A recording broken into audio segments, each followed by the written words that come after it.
Hello friends, welcome back. आज हामी हेर्दैछौँ anchor ट्यागको बारेमा। खासमा एङ्कर ट्याग के काम गर्छ त त्यो बुझ्नको लागि हामी एउटा रियल वर्ल्ड इक्जाम्पल लिउँ। तपाईँ नेपाल आइडल हेर्नुहुन्छ होला हैन? त्यहाँ चाहिँ सिङ्गर अथवा कुनै आर्टिस्ट पर्फर्म गर्न आउनुभन्दा पहिला चाहिँ एउटा एङ्करिङ गर्ने व्यक्ति हुन्छ जसले चाहिँ त्यो आर्टिस्टलाई सिङ्गरलाई चाहिँ वेलकम गर्ने काम गर्छ। त्यस्तै यहाँ पनि अर्को वेब पेजलाई वेलकम गर्ने काम, अर्को वेब पेजलाई बोलाउने काम अथवा अर्को वेब पेजलाई चाहिँ लिङ्क गर्न हामी यहाँ एङ्कर ट्यागको युज गर्छौँ र त्यसलाई हाइपर टेक्स्ट पनि भनिन्छ। अब यसलाई कसरी चाहिँ सिम्बोलाइज गरिन्छ त, केले चाहिँ लेखिन्छ, कसरी लेखिन्छ भन्नुपर्दा हेर्नुहोस्, एले चाहिँ लेखिन्छ, एले रिप्रेजेन्ट गरिन्छ एङ्कर ट्यागलाई। हामी के गर्छौँ, दुईवटा ए भयो दुईवटा र त्यसको बिचमा चाहिँ हामी अब कसरी लेख्छौँ त्यो चाहिँ यहाँ हेर्नुहोस्। मैले अलिकति इक्जाम्पल यहाँ चाहिँ दिन चाहिएन कसरी एङ्कर ट्यागले काम गर्छ भन्नुपर्दा हेर्नुहोस्, मैले एउटा डेमोको रूपमा चाहिँ वेबसाइट बनाएको छु। यहाँ चाहिँ मेरो एबाउट असमा क्लिक गर्दा यही पेज हो, ग्यालेरीमा क्लिक गर्दा ग्यालेरीको पेज आयो, कन्ट्याक्ट असमा क्लिक गर्दा कन्ट्याक्टको पेज आयो, होम क्लिक गर्दा होमको पेज आयो होइन। यसरी क्लिक गर्दा चाहिँ डिफ्रेन्ट पेज आउँदैछ किनकि यहाँ एङ्कर ट्यागको युज भएको छ है। त्यसैको लागि चाहिँ हाम्रो एङ्कर ट्यागको खासमा युज हुन्छ एक पेजबाट अर्को पेजमा जानको लागि।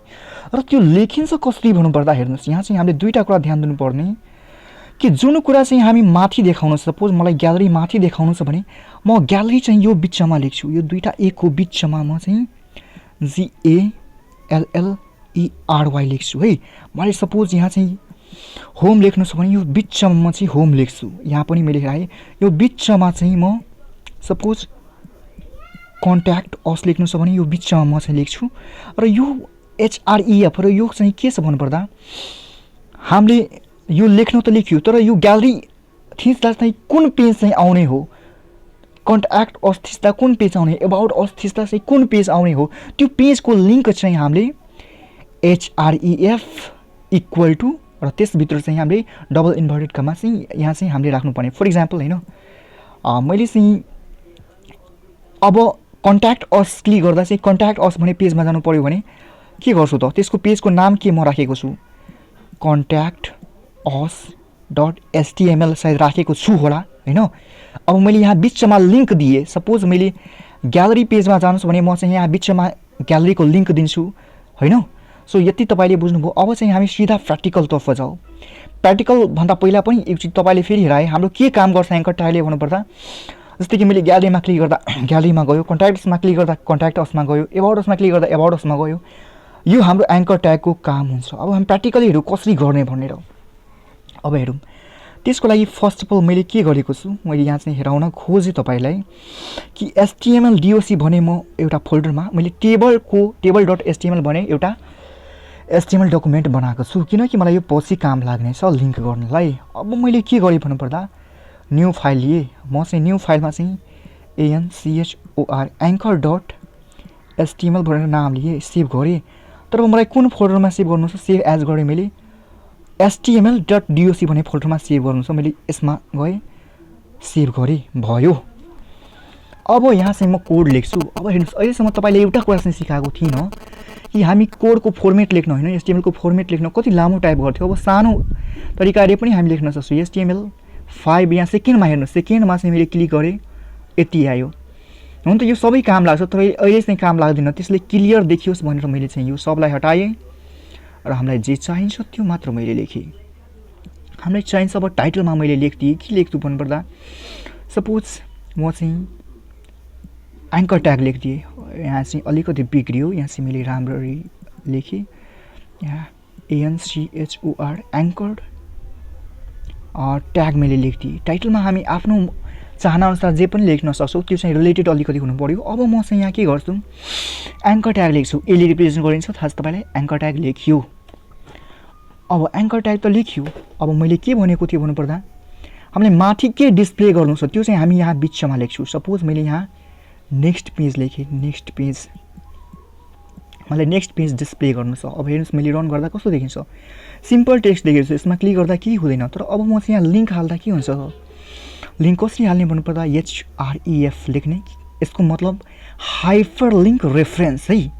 अब चाहिँ यहाँ म लिङ्क चाहिँ राख्छु, अब यो बिचमा लिङ्क राख्छु लिङ्क राख्दा त्यसको मैले अहिले चाहिँ नाम राखेँ होइन, कुन फाइलमा मैले ट्रान्सफर गर्नुपर्ने भनौँ table.html मलाई चाहिँ ट्रान्सफर गर्नुपर्छ भने मैले चाहिँ table.html भने फाइल चाहिँ यहाँ लिङ्क चाहिँ यहाँ राखेँ।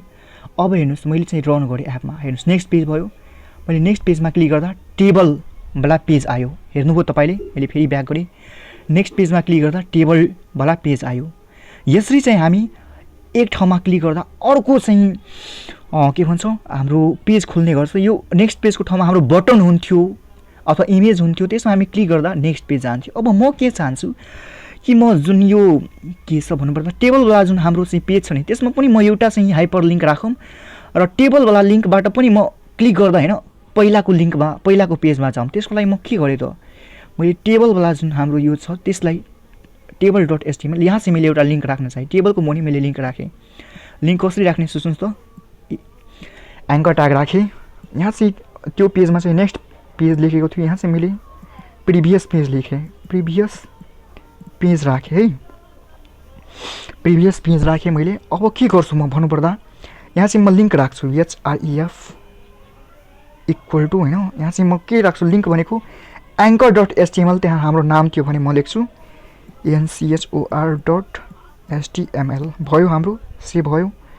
अब म गएँ यहाँ हेर्नुहोस् प्रिभियस पेजमा क्लिक गरेँ होइन, प्रिभियस पेजमा क्लिक गर्दा आएन किनकि हामी नाम चाहिँ सही सहित लेखेको छु नि पहिला anchor.html होइन। मैले यहाँ चाहिँ हेर्नुपर्ने anchor.html सही चाहिँ नाम लेखिएको छैन। अब मैले सपोज ब्राउजरमै रन गरेँ होइन, प्रिभियस पेजमा क्लिक गर्दा हाम्रो आएन, किन आएन एकचोटि म फेरि हेरौँ। मैले चाहिँ के गरेँ भन्नुपर्दा टेबल डट एङ्कर ट्यागमा गएँ, यहाँ चाहिँ रन गरेँ, नेक्स्ट पेजमा जाँदा चाहिँ हाम्रो यो आयो, यो पेजमा जाँदा चाहिँ नेक्स्ट पेज आयो, नेक्स्ट पेजमा जाँदा एङ्कर पेज आयो, हेर्नुहोस् भयो नि प्रिभियस पेज। यसरी चाहिँ हाम्रो एक पेजबाट अर्को पेजमा जान चाहिँ हाम्रो एङ्कर ट्यागको युज हुन्छ है। सो तपाईँले चाहिँ लगभग बुझ्नुभएको होला कसरी लेखिन्छ भन्नुपर्दा मैले फेरि रिभाइज गरिदिएँ। एङ्कर ट्याग त्यसलाई हाइपर टेक्स्ट पनि भनिन्छ, त्यो के कामको लागि युज हुन्छ तपाईँले बुझ्नुभयो। त्यसलाई चाहिँ ए ट्यागले चाहिँ रिप्रेजेन्ट गरिन्छ र त्यसलाई लेख्नको लागि चाहिँ कसरी लेखिन्छ भन्नुपर्दा हामी लेख्नको लागि चाहिँ कसरी लेख्छौँ भन्नुपर्दा हेर्नुहोस् यहाँ चाहिँ जे कुरा माथि देखाउन छ त्यो चाहिँ हामी यहाँ लेख्छौँ र जे कुरा जुन हामी लिङ्क राख्छौँ त्यो चाहिँ href लेखेर यहाँ चाहिँ हामी लिङ्क राख्छौँ। जहाँसम्म लाग्छ तपाईँले धेरै नै कन्फ्युजन भएको छ होला किनकि अलिकति डिफिकल्ट टपिक रहेको छ। यदि कन्फ्युजन छ भने मलाई चाहिँ डिस्कसन सिस्टममा चाहिँ सोध्नु होइन, त्यसको लागि चाहिँ म तपाईँको कन्फ्युजन सल्भ गर्न अलवेज रेडी हुनेछु।